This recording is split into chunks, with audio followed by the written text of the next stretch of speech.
सावन के आते ही सज्जनपुर गांव में मानो नई जान आ गई। भीषण और तपती गर्मी के बाद हुई इस सुहानी बारिश ने गांव वालों की उदास आंखों में एक नई चमक ला दी थी।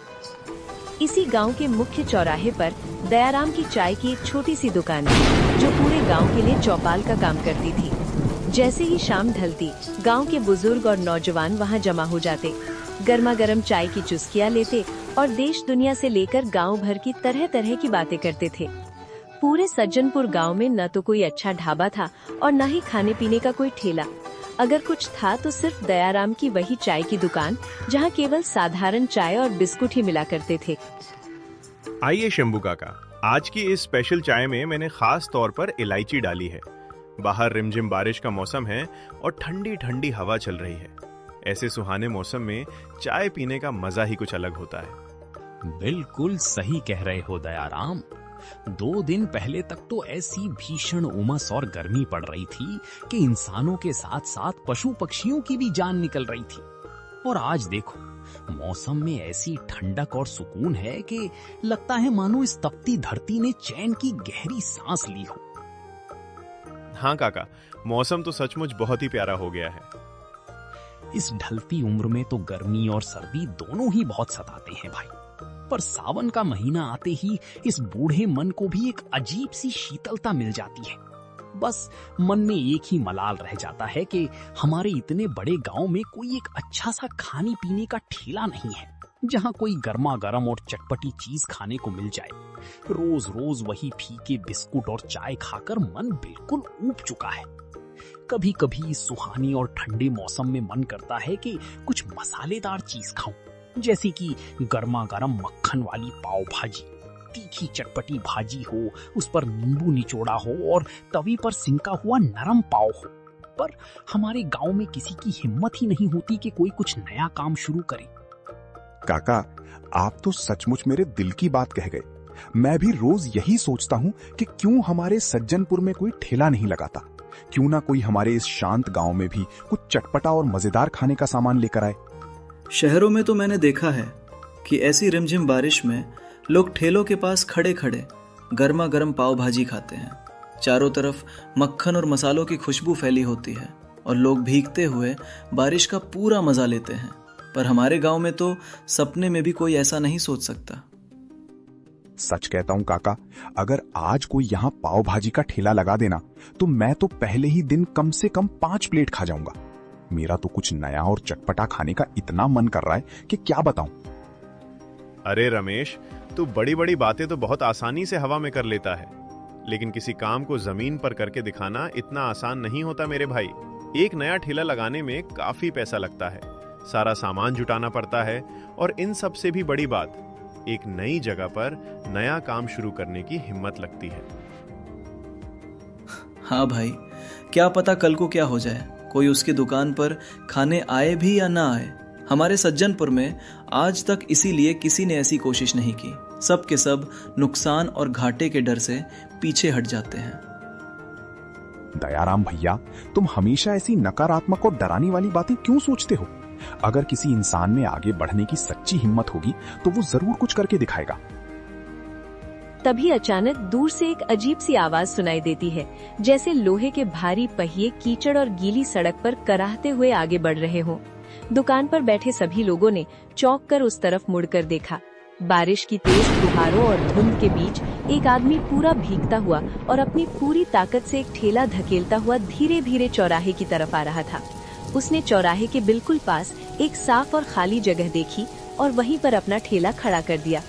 उसने तुरंत ठेले के ऊपर 2 बड़े बड़े छाते तान दिए ताकि बारिश का पानी अंदर न जा सके, और पास में एक छोटी सी टेबल भी रख दी।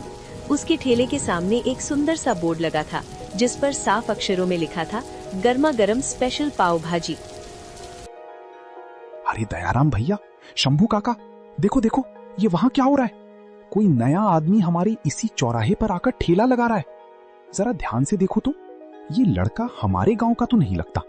हाँ रमेश, बात तो तुम्हारी बिल्कुल सही है। ये लड़का हमारे सज्जनपुर का नहीं है, किसी बाहरी गांव का लगता है। चलो शंभू काका, चलो उठो, जरा पास चलकर देखते हैं कि ये कौन है, कहां से आया है और क्या बेच रहा है।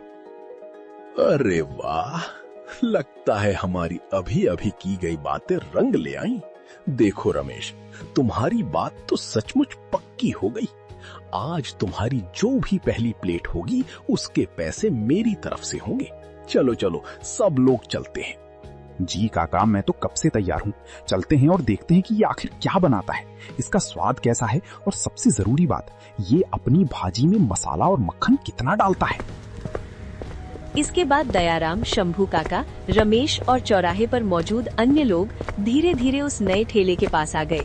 ठेले वाले लड़के माधव ने जैसे ही इतने सारे लोगों को अपनी तरफ देखा, उसने तुरंत मुस्कुराते हुए अपने दोनों हाथ जोड़ लिए और सबको बड़े आदर से नमस्ते किया। राम राम काका, मेरा नाम माधव है। मैं पास के ही सुंदरपुर से आया हूँ। मुझे पता चला कि सज्जनपुर में कोई ठेला नहीं है, कोई गर्मा गर्म खाने को नहीं मिलता। तो मैंने सोचा कि क्यों ना एक कोशिश की जाए। मैं पाव भाजी बेचता हूँ, साथ में मेरी घर की बनी स्पेशल लहसुन की चटनी भी है। मुझे पूरा भरोसा है कि आप सबको मेरा खाना पसंद आएगा और आप बार बार आएंगे। बहुत अच्छा बेटा, तूने हिम्मत की है। पर बता, तेरे पास क्या क्या है? सिर्फ पाव भाजी या कुछ और भी?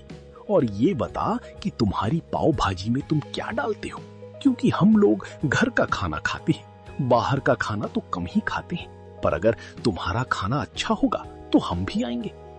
काका, मेरे पास पाव भाजी है जिसमें मैं ताजी सब्जियां, प्याज, टमाटर, शिमला मिर्च और मेरी पत्नी द्वारा पिसा हुआ स्पेशल मसाला और अमूल मक्खन डालता हूं। और साथ में नरम पाव है जो मैं अभी अभी तवे पर मक्खन लगाकर सेंकता हूं।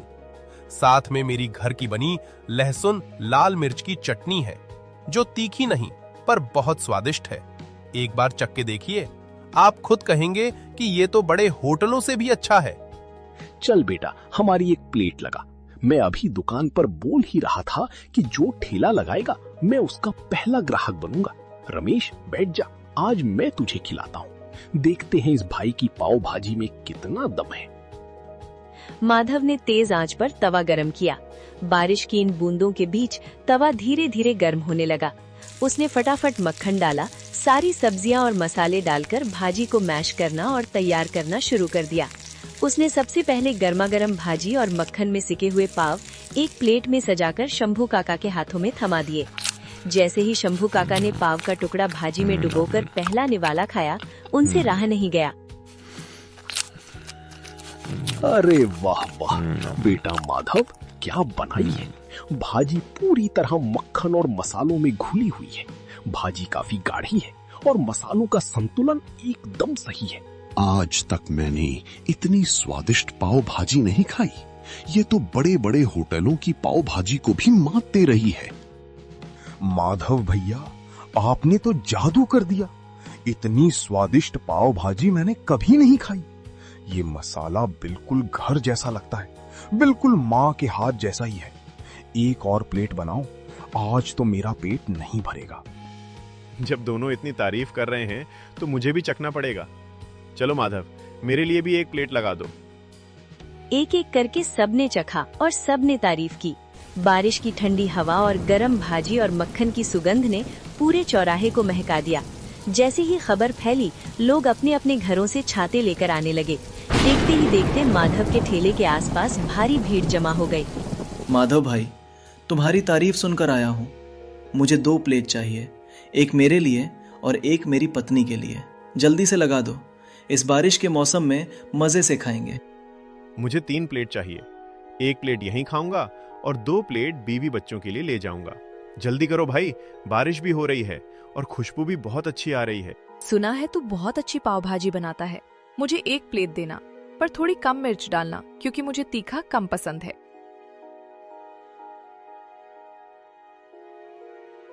शाम होते होते माधव की सारी भाजी और सारे पाव बिक गए। तवा और पतीला खाली था, बस मसालों और मक्खन की महक बची हुई थी। माधव ने अपना सामान समेटा और घर की तरफ चल दिया। लेकिन बारिश लगातार हो रही थी और बिजली भी कड़क रही थी। घर पहुंचते ही उसकी पत्नी गीता और बेटा चिंटू उसका बेसब्री से इंतजार कर रहे थे। पापा, आज का दिन कैसा रहा? कोई आया या नहीं? कितनी पाव भाजी बिकी आज? मुझे बताओ ना जल्दी से। अरे मेरे बेटे, आज तो बहुत मजा आया। सारी पाव भाजी बिक गई। सभी ने बहुत तारीफ की। लोग इतने खुश थे कि मुझे भी बहुत खुशी हुई कि हमारी मेहनत रंग लाई। सच कह रहे हो ना जी, पहले दिन ही इतना अच्छा चला। मैं तो सोच रही थी कि इस बारिश में कोई घर से बाहर नहीं निकलेगा, पर भगवान का लाख लाख शुक्र है कि सब अच्छा हुआ। अब हम और मेहनत करेंगे और अच्छा कराएंगे। माधव का परिवार बहुत ही ज्यादा खुश था क्योंकि आज पहले ही दिन उसकी काफी अच्छी कमाई होती।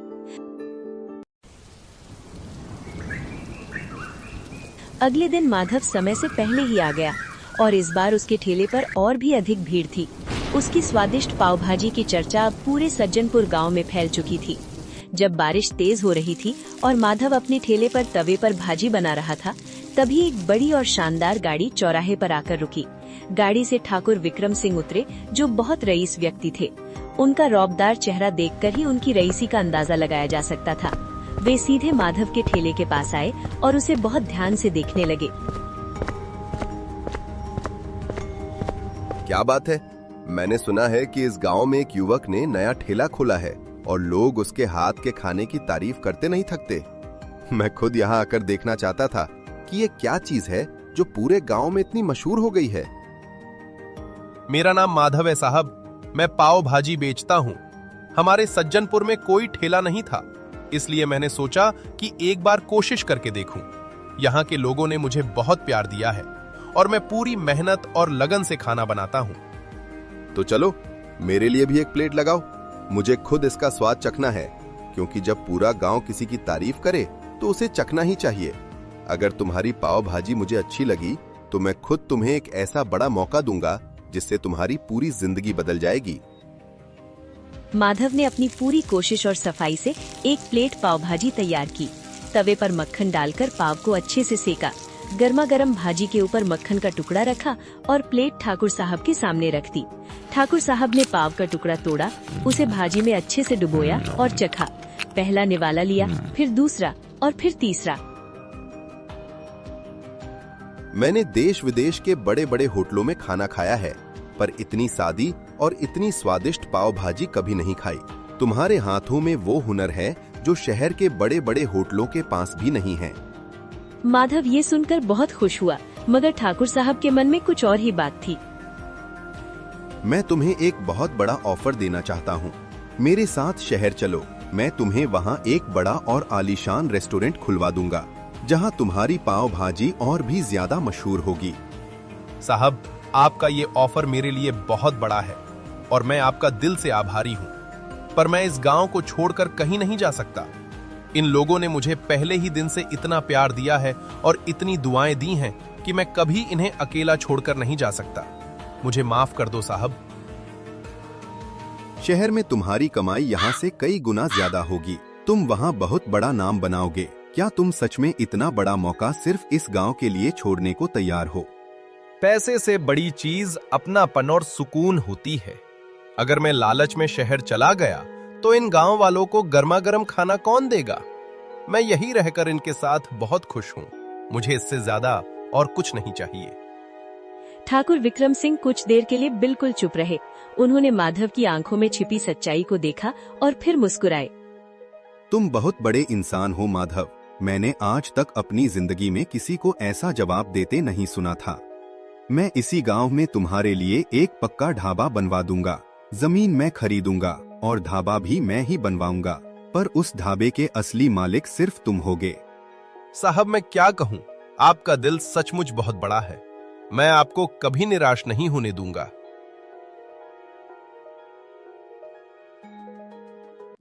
अगले दिन से ही ढाबे का काम शुरू हो गया। जमीन के मालिक दयाराम भैया से बात की गई और उन्होंने बहुत खुशी खुशी अपनी जमीन दे दी। कुछ ही दिनों में पक्का ढाबा पूरी तरह बनकर तैयार हो गया। आसमान में काले बादल छाए थे, मगर पानी नहीं बरस रहा था। उद्घाटन के दिन ठाकुर विक्रम सिंह भी आए थे। उन्होंने अपने हाथों से लाल रिबन काटा और ढाबे का भव्य उद्घाटन किया। माधव भैया, अब तो हम रोज यहाँ 2-2 प्लेट खाएंगे, क्योंकि इस सुहाने मौसम में गर्मा गर्म पाव भाजी खाने का मजा ही कुछ और है। अब हमारा पक्का ठिकाना मिल गया है। और आज तो मैं 4 प्लेट खाऊंगा, क्योंकि मैंने तुम्हें पहले दिन से ही पूरा सपोर्ट किया है। आप सबका बहुत बहुत धन्यवाद। आपके इस प्यार और भरोसे के बिना मैं कुछ भी नहीं हूँ। ये ढाबा सिर्फ मेरा नहीं है, बल्कि पूरे सज्जनपुर का है। जब तक मेरी जान में जान है, मैं आप सबको इसी तरह गर्मा गर्म और स्वादिष्ट पाव भाजी खिलाता रहूंगा। उस दिन के बाद से पूरे गांव के लोग और राहगीर माधव की स्वादिष्ट पाव भाजी खाने आने लगे। देखते ही देखते माधव का ये ढाबा आसपास के शहरों में भी बहुत मशहूर हो गया। अगर वीडियो आपको अच्छा लगा तो वीडियो को लाइक करके चैनल को सब्सक्राइब कर दीजिए।